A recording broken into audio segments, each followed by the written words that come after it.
Hello, I'm Pastor Ted Wilkinson, pastor here at Bethany United Church of Christ. Thank you for joining me for this Good Friday message.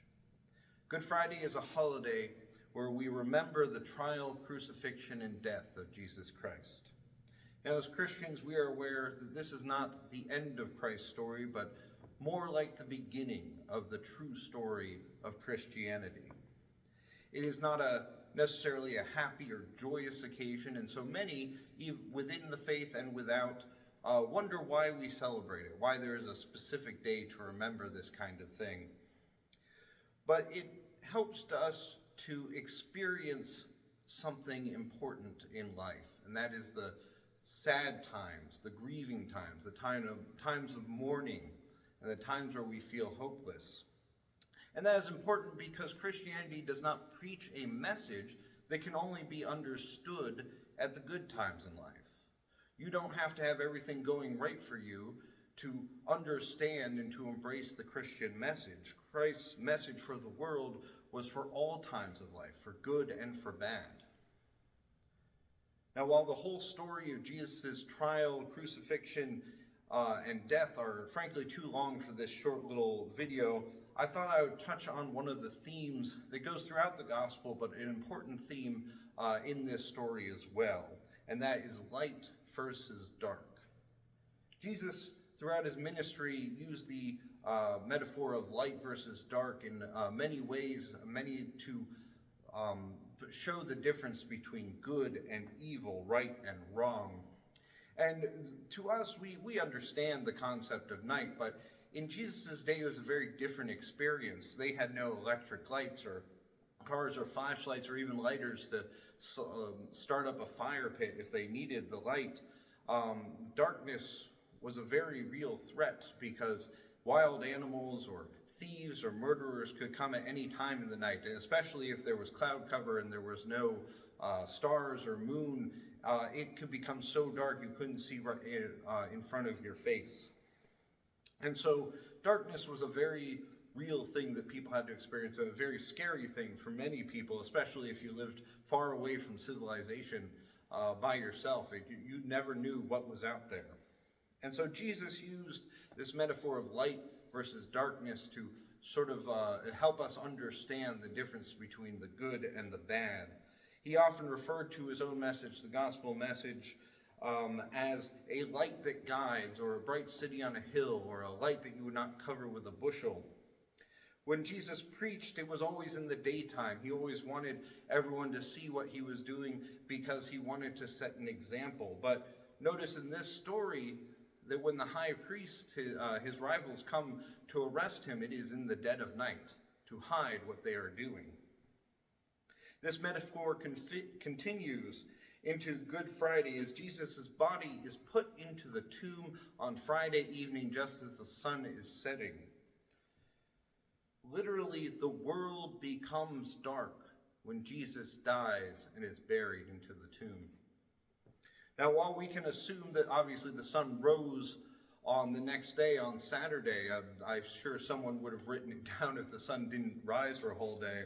For the purposes of the gospel story, we do not hear anything of what happens on that Saturday. And so to us reading the story now, it seems that the sun does not rise until Sunday morning, when Mary and the other women get up and go to the tomb.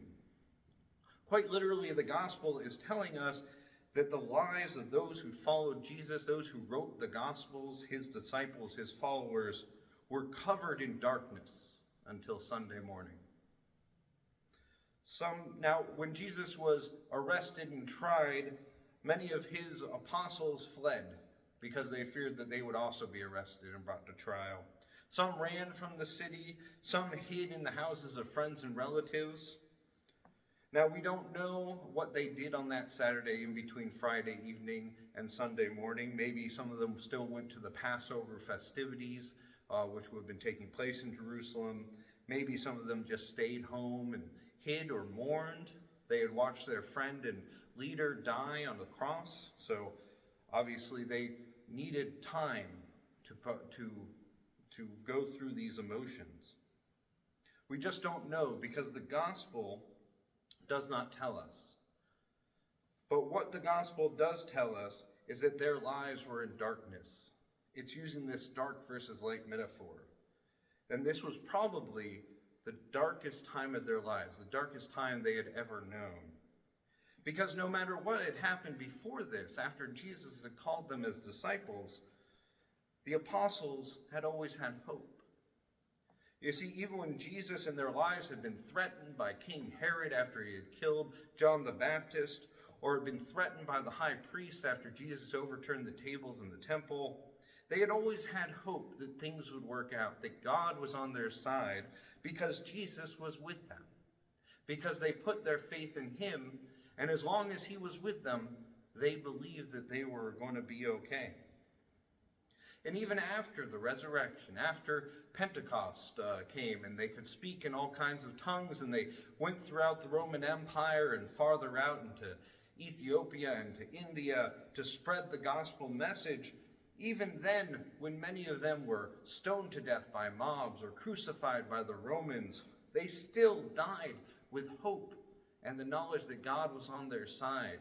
Because even though Christ had died, they had seen him resurrect, and so they knew that he was with them even then. But in this day, in this time period between nightfall on Friday and sunrise on Sunday, there was no hope. They did not know that Jesus was going to come back. He had told them about the Son of Man dying and then coming back in 3 days, but they did not understand. So to them, it seemed that hope was lost, that he was dead, and with him his message for the world. We know that they were not expecting the resurrection, that they had no hope, based on how they respond to the resurrection itself. You see, when Mary goes to the tomb on Sunday and finds the risen Christ, she can scarcely believe her eyes. She, in fact, thinks that Jesus that stood before her was some sort of groundskeeper that maybe moved his body, and she asks it for him back. But even after she realizes who Jesus is, he reveals himself to her, and she sees with her own eyes that he has come back. She rushes back to the other apostles to tell them Jesus has come back. And what does she find when she goes to them? They don't believe her. Had they been expecting this, had they had hope that he would be resurrected, they would have believed. She would have come expecting it. But they did not believe because they were not expecting it. It came as a surprise to them, even though looking back, I'm sure they thought on what Jesus told them later on and realized they should have known. But these 3 days, this time period between nightfall on Friday and sunrise on Sunday, was the darkest time in their lives, was a time of no hope for the future. Well, Good Friday helps remind us that darkness and hopelessness are not the end, just as it was not for the apostles. That does not mean we can skip past the bad times. It does not mean bad things do not happen. When tragedy strikes our lives, it is natural and probably healthy to mourn and to grieve, to sit with these emotions, to process them. I'm sure any therapist would say the same thing. You're not supposed to ignore the bad feelings or ignore the sadness. You need to hold on to it, embrace it, and move through it, process it. It is not healthy to ignore what is bad in our lives. I am brought back to the story of when Jesus came to Mary and Martha after Lazarus had died. Their brother had died, and they were, of course, in mourning, and Jesus came, knowing that he would bring Lazarus back to life. But when he gets there, Mary and Martha come to him, weeping and mourning and angry because he had not come sooner to help their brother. But Jesus does not tell them to cheer up. Doesn't say they shouldn't be grieving or shouldn't be crying. Instead, Jesus grieves with them. It says Jesus wept. He wept with them in their moment of sorrow and hopelessness. Even though he knew Lazarus would come back, even though he knew that the light would come back, he still grieved with them in their dark period. Good Friday helps us to remember that life is not just joy and happiness as much as we would want it to be. That it is okay to grieve and to cry.